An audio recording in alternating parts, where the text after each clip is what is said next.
आप क्या एक स्टोरी टेलर है? हाँ, हो सकता है। आप एक कहानी के माध्यम से बात करते हैं? बहुत ढेर सारी कहानियाँ बीच-बीच में भी आती हैं, लेक्चर के 10-15 मिनट बाद जैसे मुझे लगता है बहुत देर से पढ़ाई हो गई है, तो रुक के फिर वही बात करना चालू कर दिया बच्चों से। मुझे लगता है टीचर का काम ये है कि बच्चों को सेल्फ लर्निंग मोड में डाल दे। ये अगर कोई टीचर अचीव कर ले गया, तो वो सही टीचर है। अगर वो बच्चों को अपने ऊपर डिपेंडेंट रखा है, तो वो सही डायरेक्शन में नहीं जा रहा है फिर। आपका थोड़ा रीजनल टच भी आता है, मैंने सुना है। एक मेरे भी मैथ्स के टीचर थे, उनका भी रीजनल टच आता है, मैं बड़ा सम्मान करता हूँ, लेकिन मैं समझ में नहीं आती थी उनकी बात। कहते थे एक्स का भालू निकालो।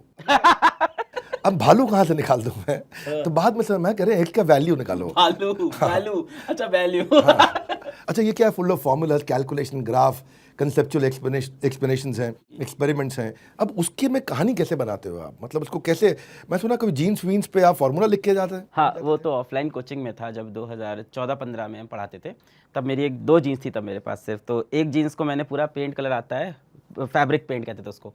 तो उससे लाके मैंने इस पे सारे फॉर्मूलेस, पुली के डायग्राम, वेव्स के डायग्राम, एसएचएम, ये सारी चीज़ें फॉर्मूलेस लिखे थे।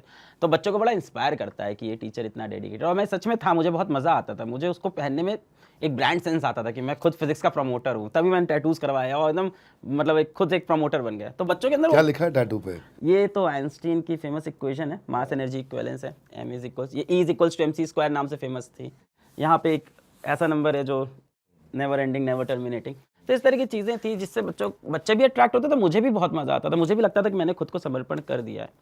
कॉन्सेप्ट्स कहानियों के थ्रू अब मैं बता देता हूँ। जैसे एक कॉन्सेप्ट बड़ा अच्छा है, जैसे कि लेंस लॉ में है कि जब मैग्नेट पास आता है तो कॉइल में ऐसा करंट फ्लो करता है कि मैग्नेट दूर जाए, और जब मैग्नेट दूर जाता है तो कॉइल में ऐसा करंट फ्लो करता है कि उसको वापस ले आए, इलेक्ट्रोमैग्नेटिक इंडक्शन में। तो मैं इसको ऐसे बताता हूँ कि कॉलेज में कुछ मैम लोग आपको मिलेंगी जिनसे आप जब बात नहीं करोगे तो आपको व्हाट्सएप मैसेज हाई ड्रॉप कर देंगी, और जब आप बोलोगे चलो डेट पे तो फिर कहेंगी यार क्या सोच रहे हो यार, अभी टाइम नहीं है।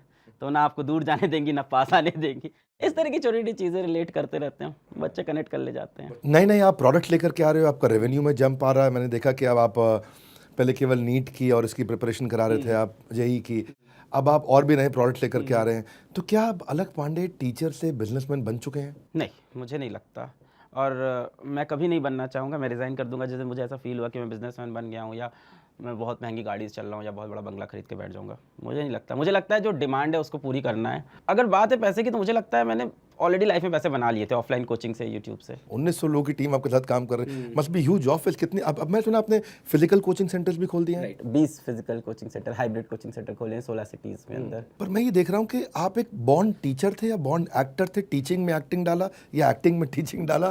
क्योंकि मैं सुना कि आप बचपन से ही पढ़ा रहे थे। हाँ, क्लास कुछ फाइनेंशियल कंडीशन ऐसी थी कि क्लास 6 में हम लोग का घर बिक गया था, तो फिर रेंट पे रहते थे, तो पापा के पास जॉब नहीं थी, तो क्लास 8 से हम पढ़ा रहे हैं। 4th क्लास बच्चों को ट्यूशन पढ़ाते थे। क्लास 11 में कोचिंग पढ़ाई पहली बार। 9th क्लास के बच्चों को ग्रेविटेशन पढ़ाया, मैं 11th में ग्रेविटेशन कोचिंग मतलब। और वहाँ मेरे को झूठ बोल के इंट्रोड्यूस किया था कोचिंग के ओनर ने कि ये टीचर है, और मैं क्लास 11 का छोटा सा बच्चा साइकिल से गया था, और मैंने ग्रेविटेशन पढ़ाया। उस दिन मेरे को मज़ा आ गया, फिर मुझे लगा नहीं पढ़ाना है। हाँ, पढ़ाने के अंदर एक्टिंग आती गई, सही जगह थी मुझे लगता है। शायद एक्टर होता तो इतना कुछ नहीं कर पाता देश के लिए जितना पढ़ाई कर पा रहा हूँ। आप अभी बताया कि आपने बड़ा कठिन दौर देखा, आपके मकान बिक गया था पिताजी का। ये भी मैंने सुना कि वो बिजनेस में भी फेल हो गए थे, तो बहुत कठिनाई में आप रहे। तो वो फिर कैसे निकले वहाँ से? इतना मोटिवेशन कैसे बना रहा? मतलब बच्चा कई बार डिप्रेस हो जाता है तो सेल्फ मोटिवेटेड नहीं रहता, वो पुश स्टार्ट बनता है। तो अलग पांडे पुश स्टार्ट है कि सेल्फ स्टार्ट है? मुझे ऐसा लग रहा है कि ना बड़ा पागल टाइप का बच्चा था मैं। क्लास 6 में हमारा घर बिका, और हमको फील ही नहीं हो रहा है मेरा घर बिका। हमको तो लग रहा था इस पैसे से नई साइकिल आ जाएगी। वो बचपन का मूव था ना। फिर जब हम लोग एक किराए घर पे गए, एक स्लम में रहने को हम लोग को पड़ा, तो जब स्लम के अंदर गए, किराए वो पतली सी गली, तो हमको समझ में आया कि यार दिक्कत हो गई है घर पे ज़्यादा अब।